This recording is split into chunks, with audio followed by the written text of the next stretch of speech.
there is a certain kind of person who moves through ordinary moments as though they have entered a room that already belongs to someone else.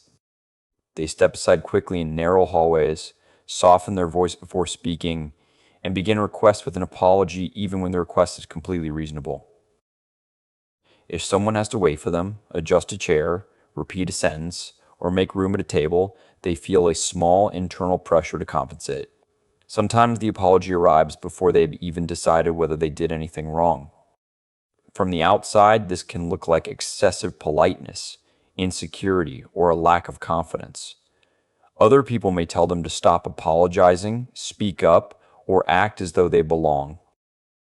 But the behavior is rarely as simple as not knowing their own worth. Often, it is a highly practiced way of reducing social friction before it has a chance to appear. The apology is not always an admission of wrongdoing. Sometimes it is a signal that says, I am aware of your comfort and I am trying not to disturb it. This is part of the psychology of people who apologize for taking up space. The space may be physical, such as occupying a seat, blocking a doorway, or standing too close to someone.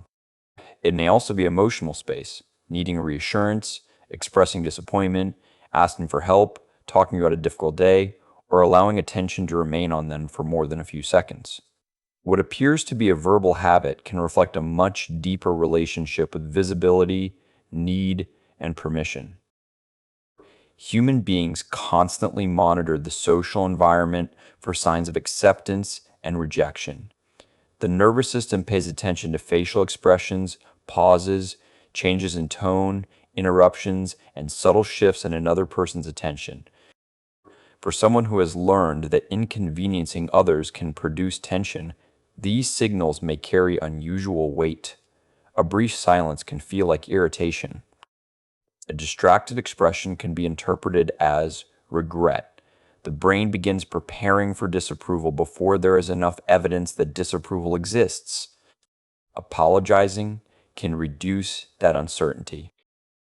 It creates a small sense of control by acknowledging the possible disruption before anyone else can name it. In behavioral terms, the relief that follows can reinforce the habit. The person says sorry, the interaction continues without conflict, and the nervous system registers that the apology may have prevented something unpleasant. Over time, it becomes automatic, appearing in situations where no repair is actually required. For some people, this pattern develops in environments where emotional space was limited.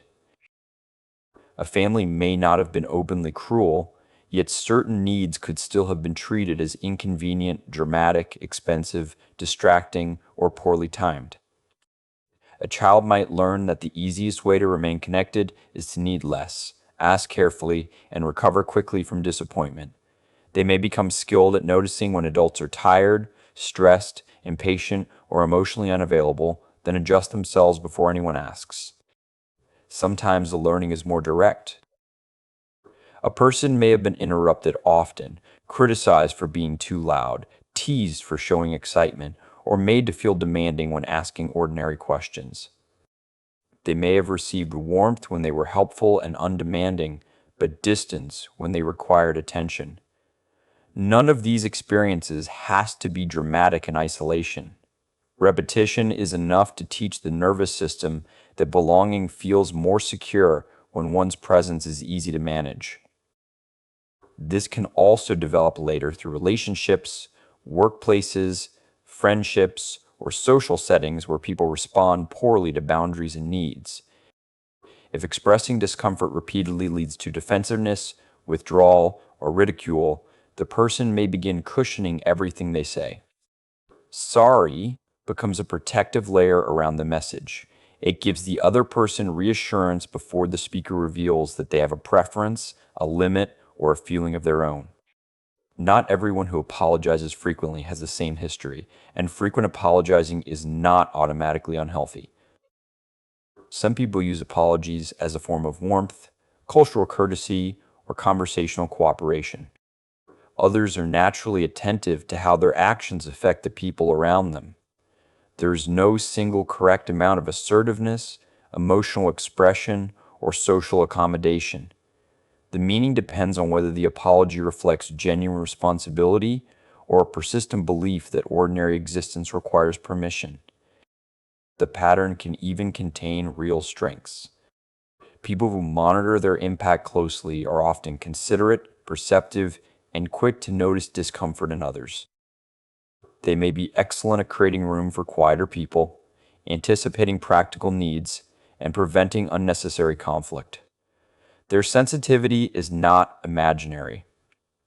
The difficulty is that this sensitivity can become unevenly distributed, extending generous permission to everyone else while placing strict conditions on their own presence. This creates a quiet paradox. The apology helps the person remain connected because it reduces the risk of appearing demanding, but it can also make genuine connection harder. Others may never fully see what the person wants because every desire is minimized before it is expressed. Help may not arrive because the request sounds optional. Hurt may go unnoticed because the person reassures everyone that it is not a big deal. The strategy protects them from rejection while also making it difficult to discover whether someone might have welcomed their full honesty. There can be an emotional cost to constantly making oneself smaller. Attention begins to feel like a debt. Receiving care can create guilt. Rest may feel undeserved when other people are busy. Even pleasure can become uncomfortable if it requires time, money, accommodation, or visible enthusiasm. The person may become so practiced at leaving room for others that they lose contact with the fact that relationships are built through mutual adjustment, not through one person becoming nearly weightless. What appears to be low confidence may sometimes be a nervous system attempting to preserve dignity and belonging. The person is not broken, manipulative, or incapable of speaking directly. Their mind may have learned that anticipating other people's needs was safer than waiting to see whether those needs would be expressed kindly.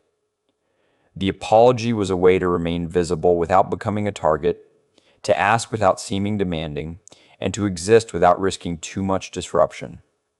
Understanding this does not require turning every apology into a problem. It simply changes what the habit means.